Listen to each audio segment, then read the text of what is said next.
Welcome, I'm Shannon Penrod from Autism Live. We are here at the Autism Society of America National Conference. It's the 47th conference, and I've got two amazing guests. I'm intimidated. I just said to them, I'm intimidated. They're the real deal. We're talking with authors of one of the hottest books that is out this year. The title of the book, In a Different Key, The Story of Autism. I had to peek because I want to make sure that I get it right. We're here with Donvan and Caren Zucker. They are amazing. They were keynotes yesterday, gave an amazing talk, and I'm so excited to be here with it. So I'm going to turn this camera around for you guys so that we can see you. There we are. John, let's start with you, and let's talk a little bit about what this conference has been like for you, and then we're going to talk about the book. Well, Caren and I did a lot of research about the Autism Society itself. It was the very first autism organization formed in the United States, and for a long time it was the only one that was capable of putting on a conference like this. So, as it happens, we spent hours in the archives of the Autism Society looking back at the minutes and descriptions of meetings of this conference that go back to 1969. So for us, it really feels like coming full circle, going back and touching the history of where the autism story was 50 years ago, and how different it was, dramatically different. So being here today, it feels like we're coming back in touch with all of that history, but it's also so much a present day thing, because the conference is focusing on issues that weren't even talked about 50 years ago. Treatments, responses for adults with autism, something that people weren't thinking about at all 50 years ago. So it's an interesting, for us, compression of the past into the present, and then it's looking forward to the future too. Caren, thank you so much for sitting and talking with us too, and you were part of the keynote yesterday, talking and here for the very special reason that you guys have put out an amazing book this year, one of the hottest books that's out there. For people who aren't aware of this book, talk to them a little bit about what they will find in the book. Well, our goal in the book was to share the history of autism with the autism community, to inspire to some extent towards the future of where we're going and where we can go. We also wrote the book for people outside of the autism community so that we could touch a group of people who have no idea about autism, but the fact that the book is written in a way, it tells us the history through storytelling. And so our goal is to reach people outside of the community, to get them invested into the autism community. And unsung heroes is a big part of it as well. Yeah.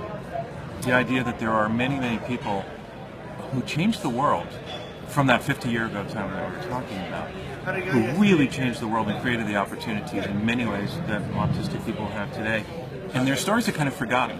And we want to bring those stories back to life. And as Caren said, the reason that we want to bring them back, it's not just that they should get credit, because they should, but it's also because they overcame such incredible obstacles that we don't even know about anymore, because they overcame the obstacles, but also because we overcame the obstacles, we've kind of forgotten how successful they were. So the idea is bring those stories back and show that activism works. Show something that will inspire people for the future. Like, what are some of the things? I mean, we're here today. We have the things that we're trying to change in the world are more for adults now. And that's because the past, we shut down institutions, advocates, open schools. We forget that all of those things didn't exist 20, 30, 40 years ago. And so now the problems of the autism community are really towards the future, and what do we do towards the adult community? And 30, 40, 50 years ago, one of the biggest battles, completely forgotten today, is that families, particularly parents, had to convince the professional world that mothers did not cause autism. That's what all the professionals completely believed. Autism was the result of mothers not loving their children enough, which sounds so crazy now. But back then, that was completely the idea that psychiatry believed in, and it meant that no real work was done to come up with treatments or anything like that. It was just lost cause, the mother's damaged the kid, and the mother needs to do something about herself so that she doesn't do it again to the next child. So we weren't creating any treatments, we weren't doing anything to help the children with autism because we knew it was the mother's fault. And it's so outrageous to think that everybody bought into that theory. And the other thing is, again, to crack through that idea seemed then impossible. Now it seems crazy, but then it seemed impossible because the people who were trying to crack that idea in half, break it apart, and smash it were mothers.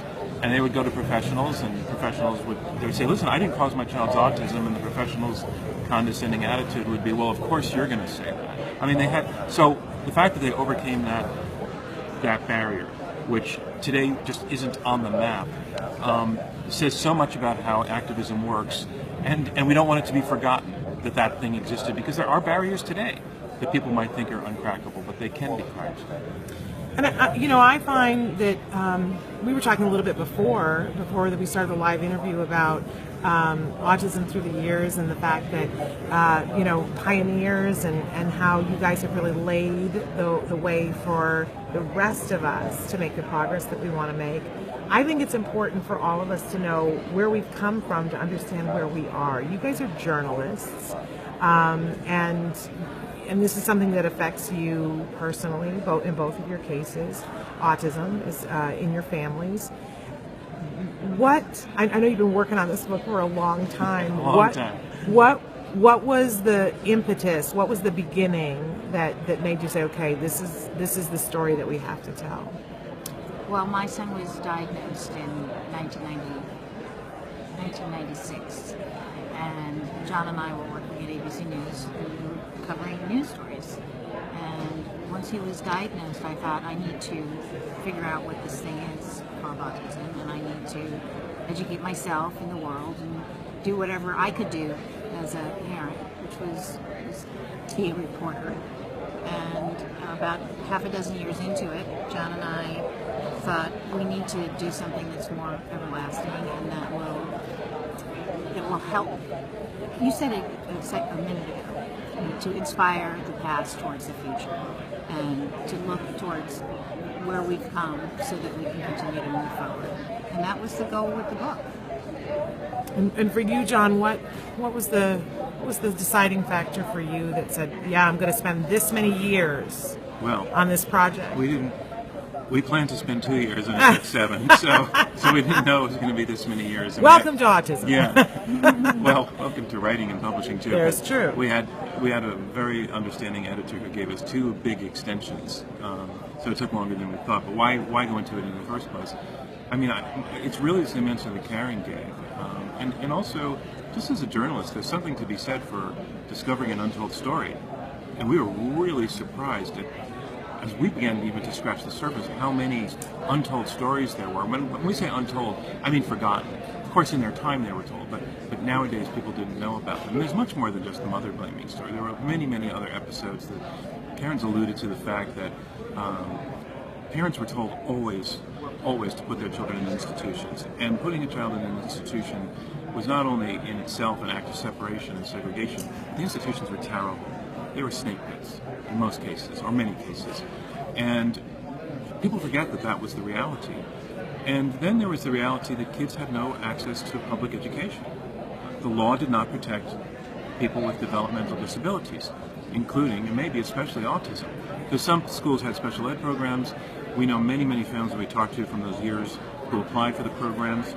They said, well, let's take a look at your kid for a couple of days. And then they would get the call, take him home. It's too much for the public school system. And that was the law. That was that was not only permitted, it is what the schools did because they chose to.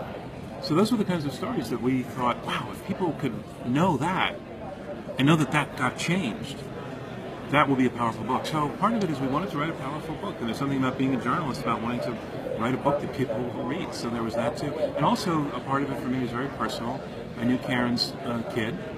And I knew how much she dreamed for him to have a place in the world for him, and a community and a society that accepted and embraced him.